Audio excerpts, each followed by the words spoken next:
I'm Jim Howe. I'm one of the PAG members. I represent the Nature Conservancy. I live in Rochester, New York, on the south shore of Lake Ontario.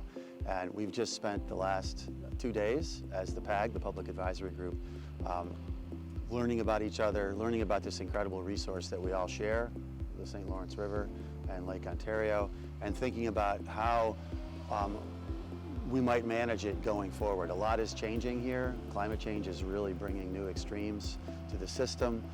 We've got a new plan, relatively new plan, Plan 2014 in place. Are there ways we can tweak it, continue to improve it in the face of a changing climate, in the face of these increasing demands that we're placing on the resource? And my interest, of course, at the Nature Conservancy, I want to make sure that any changes lead with the health of this incredible system that we all share.